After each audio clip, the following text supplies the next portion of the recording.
I wanted to start off today with something a little different. So we're doing one of the truly awful season videos, and it's the Maple Leafs from the 80s. And the Maple Leafs in the 80s, it was a rough time, but 84, 85 is the one I'm zeroing in on for this video. But there are a few I could have picked. So I've talked about how as a Canuck fan, the 80s were bad. Well, if you were a Leaf fan in the 80s, they were equally as bad. And in some cases, probably worse. They didn't have a Stanley Cup Finals run in there. They had a lot of trouble during the regular seasons, same as Vancouver. But this was a tough time, and 84-85 was kind of the epitome of that. They were 20, 52, and 8, so 20 wins on the season. They scored 253 goals, which was 21st, which out of 31 teams now would be good, but there were only 21 back then. And they were 19th in goals against with 358. It was an ugly year. So when you're outscored by more than 100 goals, you're probably not going to do well. That being said, at home and at the road, they were equal opportunity. At home, they were 10, 28, and 2, and on the road, they were 10, 24, and 6. So they actually had 4 more points on the road than they had at home. It was just kind of miserable all around. 10 wins at home and on the road. So, in the month of October, it got off to a slow start. 3-6-1, and that was coming off of a season where they were 26, 45, and 9. So, optimism was hard to find. And then they went 1-9-3 in November to really drive the point home. Now, this is, of course, in a Norris division. I wanted to say Smythe, I'm like, not Smythe. And then I was going to say Central. I'm like, it's the Central now, but not then.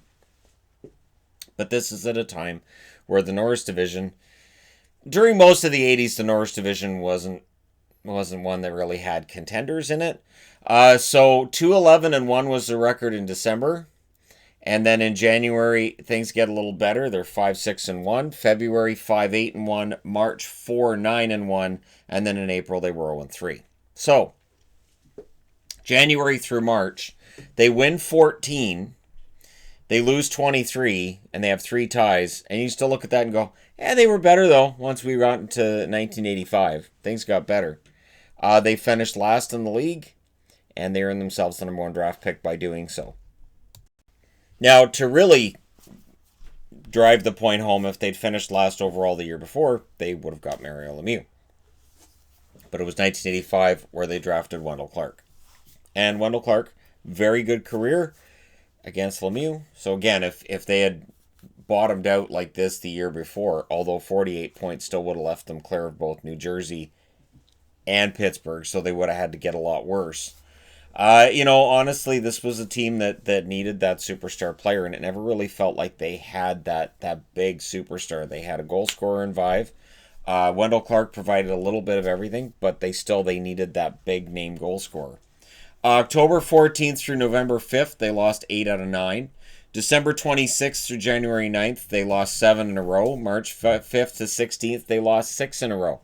And then March 30th through April 7th, they lost their last 5 games by a combined score of 35-18. Yeah, ouch. If you're going to go down in flames, that's the way to do it. That's absolutely the way to do it. 7 goals allowed per game over their last 5 games. That is a miserable total. Now, when we talk about losses they suffered that year, there were some notable ones. They lose 12-3 at home against Quebec on October 20th. So if you're a Leafs fan right now, they lost 12-3 October 20th of 1984. As bad as things might get, that's worse. Now, at Los Angeles, November 3rd, they lose 7-0. At Minnesota, November 21st, they lose 7-1. But again, equal opportunity. So at home against Edmonton on November 27th, they lost 7-1. Now, in their defense, everybody was allowing 7 goals to the Edmonton Oilers that year. That was kind of standard. December 26th, at Buffalo, they lost 6-0. February 19th, at home against Edmonton, they lost 9-4. So that night, at least they got 4. Again, it's just trying to find that ray of sunshine in what was otherwise a pretty dark season. At St. Louis on March 5th, they lost 7-2, and then at home on March 30th against Detroit, they lost 9-3. So those are just a sampling of some bad scores. I left out some 6-1s. I left out some 7-3s. There were some just bad scores all around.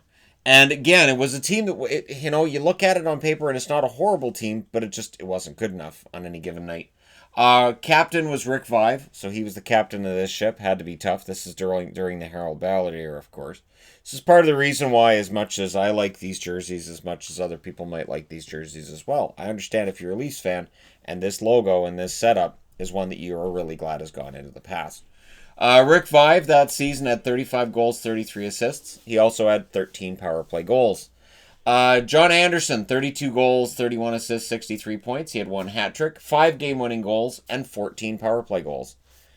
So, again, Anderson was one of my favorite Leafs back then. Bill Derlego, 31 goals, 31 assists, 62 points. He had 3 hat tricks, 4 game winners, and 5 shorthanded goals that season. So, Derlego, pretty good penalty killer. I'm guessing their overall penalty kill numbers, though, probably not great. Miroslav Freecher. So Freecher, who was he was good at times, he was really good at other times, and left you frustrated as well on occasion.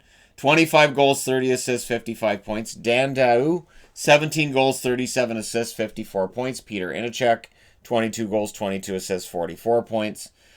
Jim Benning. Yes, Jim Benning was on their blue line. 9 goals, 35 assists, 44 points, but he was also a minus 43. He would end up going to Vancouver not long after. Borje Salming, 6 goals, 33 assists, 39 points. Had to be a very frustrating season for him. Gary Leeman, 5 goals, 26 assists, 31 points. I'm going to go out on a limb and say this is when he was a defenseman before he converted to forward. Yeah. Gary Leeman had been a defenseman at one point. Same as Wendell Clark. When he was drafted, there was some expectation that he might be a defenseman in the NHL. And Leeman would end up converting to forward. And, of course, he had the 50-goal season along the way as well. Russ Courtnall, 12 goals, 10 assists, 22 points. So this was the year before he really broke through. And overall, ugly numbers. Now, if you want the ugly numbers, you look at the goaltending. Bernhardt. And here's the funny thing. Bernhardt actually had a good record. 13, 19, and 4 with an 878 save percentage. When I was putting this together, I thought, it's like Bernier this year in Detroit, where his numbers have been okay, and his win-loss record is good. It was when Jimmy Howard was in net. So in this case, Bernhardt played relatively well. I mean, 878 is a bad save percentage even for back then, but compared to everybody else. Alan Bester, 3-9-1 with an 874 save percentage.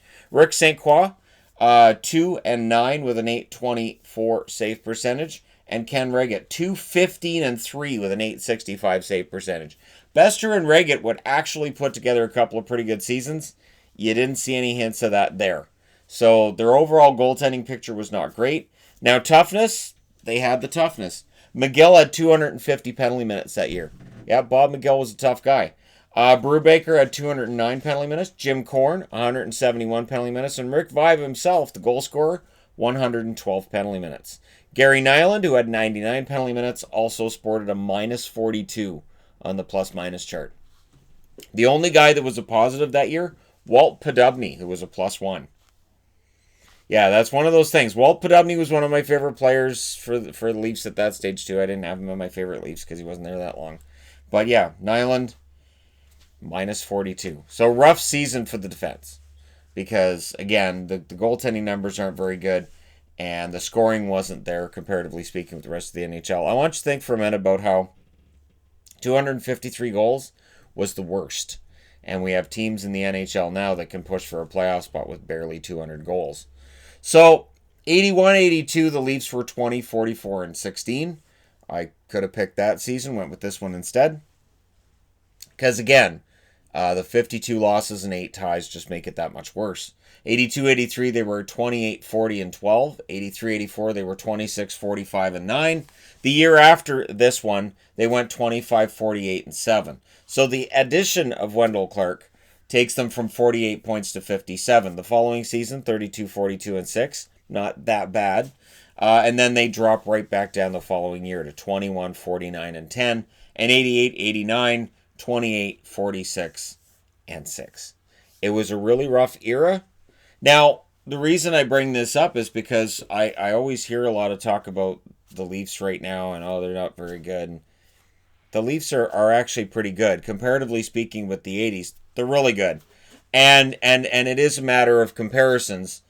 And it is amazing that this team was still selling tickets, that they survived the Harold Ballard era, and just the mismanagement along the way. For the team to be this consistently bad for this long, it took a lot of mismanagement. And I'm talking at the draft table, when it came to trades, when it came to ownership, and not picking their battles when it came to players. They definitely didn't pick their battles well. There's videos on here about Harold Ballard as well. So it was a rough era, but the Leafs survived it. And I think when we look at where they're at right now, yeah, things could maybe be better. Yeah, maybe they pay a little too much for their top four forwards, but it's nowhere near what it was back then. So that's part of the reason why I tell people, nah, the Leafs still have hope.